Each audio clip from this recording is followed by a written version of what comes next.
Horrifying images and accounts will be seared into the minds of colleagues across this House. They're almost impossible to put into words. But we can and must be precise with our language. Because on the 22nd of August, the UN-backed IPC mechanism confirmed what we are witnessing. Famine. Famine in Gaza City. Famine in its surrounding neighbourhoods, now spreading across the wider territory. Famine which, unchecked, will spiral into widespread starvation. Madam Deputy Speaker, this was foreseen. The terrible conclusion of the obstacles we have warned about for over 6 months. Since the 1st of July, over 300 people have died from malnutrition, including 119 children. More than 132,000 children under the age of 5 are at risk of dying from hunger by June of next year. Madam Deputy Speaker, this is not a natural disaster, it's a man-made famine in the 21st century. And I'm outraged by the Israeli government's refusal to allow in sufficient aid. We need a massive humanitarian response to prevent more deaths. Crucial NGOs, humanitarians and health workers allowed to operate and stockpiles of aid on Gaza's borders released. As a result, in the past 3 months, over 2,000 Gazans have been killed trying to feed their families. And Hamas themselves are exploiting the chaos and deliberately starving Israeli hostages for abhorrent political purposes.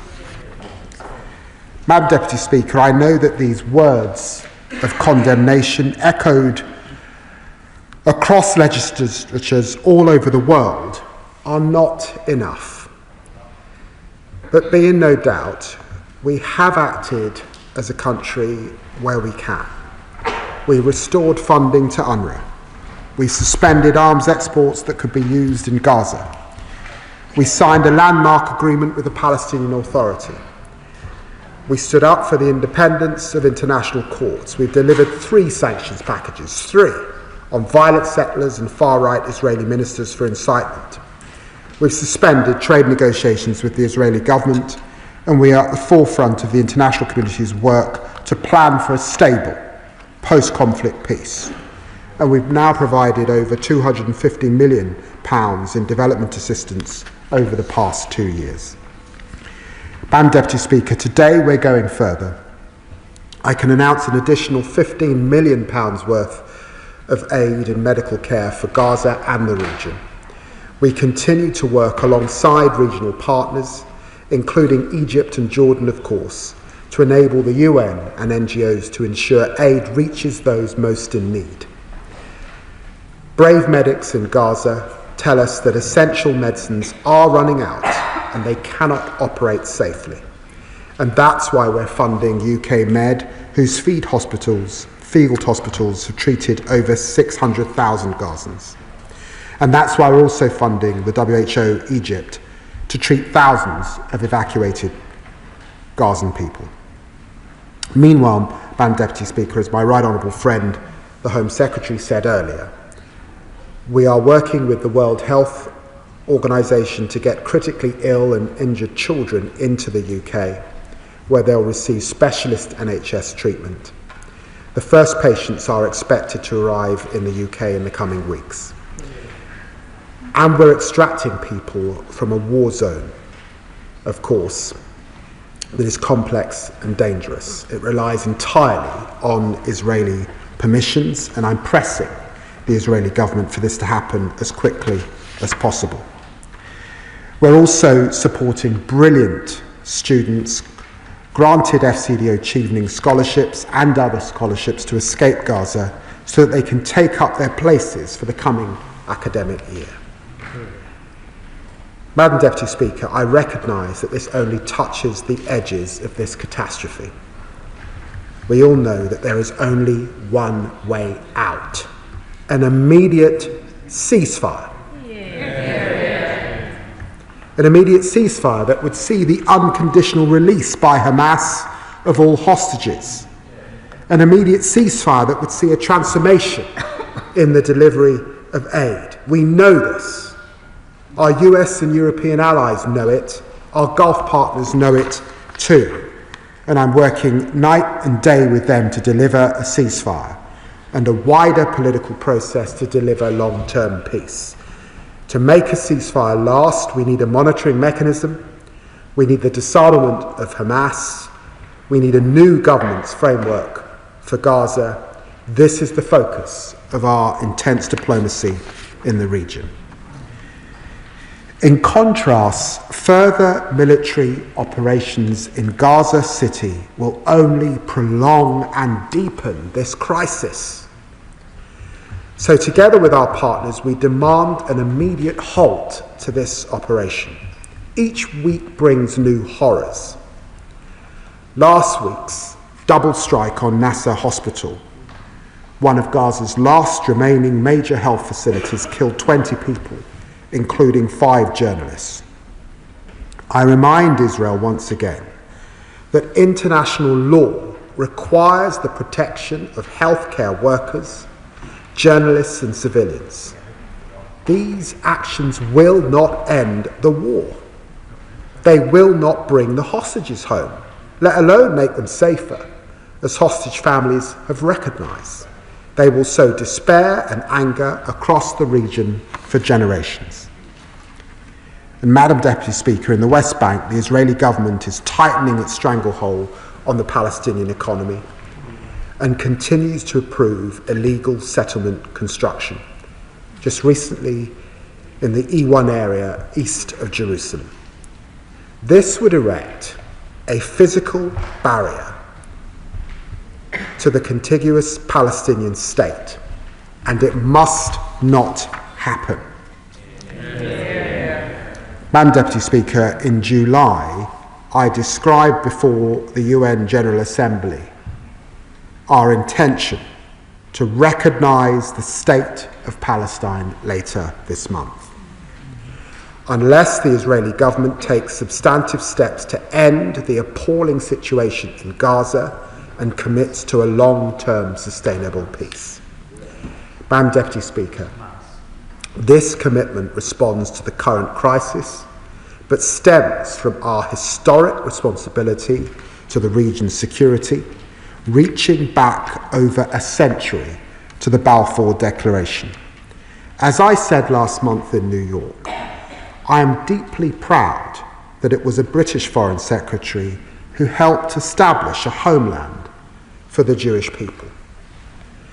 But the same declaration promised that nothing shall be done which may prejudice the civil and religious rights of the Palestinian people. And Madam Deputy Speaker, those rights are more under threat than at any point in the past century. To those who say recognition rewards Hamas or threatens Israeli security, it does neither.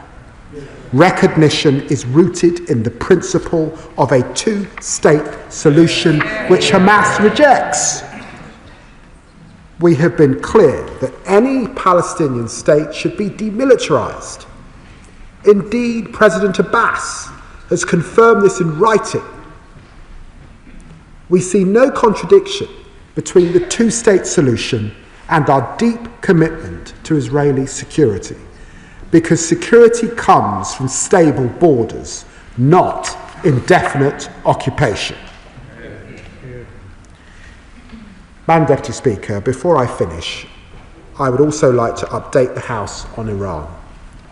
On the 28th of August, the UK, along with France and Germany, triggered the snapback mechanism under the UN Security Council Resolution 2231. This means that if no agreement is reached within 30 days, the sanctions that were lifted under the Iran nuclear deal, the JCPOA, will come back into force. These wide-ranging sanctions include a full arms embargo and restrictions on its nuclear, missile and drone programme. This was not a decision we took lightly. For years, we have worked with international partners to stop Iran from developing a nuclear weapon. The 2015 deal was meant to do just that, but Iran has repeatedly undermined the agreement. Iran's stockpile of enriched uranium is now 40 times over the limit that was set by the JCPOA. Despite this clear escalation, we have made every effort over years of negotiations to bring Iran back to compliance. These efforts have continued in recent months. I've urged Foreign Minister Araghchi to de-escalate and choose diplomacy. In July, we offered Iran more time if it agreed to return to negotiations with the United States and to restore full access to the International Atomic Energy Agency. Last month, I warned Iran that time was short and we would have little choice but to trigger snapback. I regret to inform the House that Iran has not complied with its legal obligations nor chosen the path of diplomacy, so we have had no choice but to act. I have long been clear that I will not allow snapback to expire without a durable and comprehensive deal. It would be unacceptable to allow this issue to fall off the UN Security Council agenda despite the threat posed by Iran's nuclear programme. But snapback is not the end of diplomacy, Madam Deputy Speaker, as Secretary Rubio has also recently underlined. Iran can still meet our conditions. It can restore full IAEA access. It can address our concerns about its stockpile and enrichment and return to negotiations. Alongside our partners, I will continue to urge Iran to choose this path. Madam Deputy Speaker, in the worst of times, this government will continue to take all the steps that we can to alleviate suffering, to help bring regional conflict to an end, to create the conditions for long-term peace and security. We will not rest until there is a ceasefire in Gaza. The hostages are returned. A flood of aid reaches those in desperate need, and despite the obstacles before us, we will work with partners to preserve the two-state solution. I commend this statement to the House.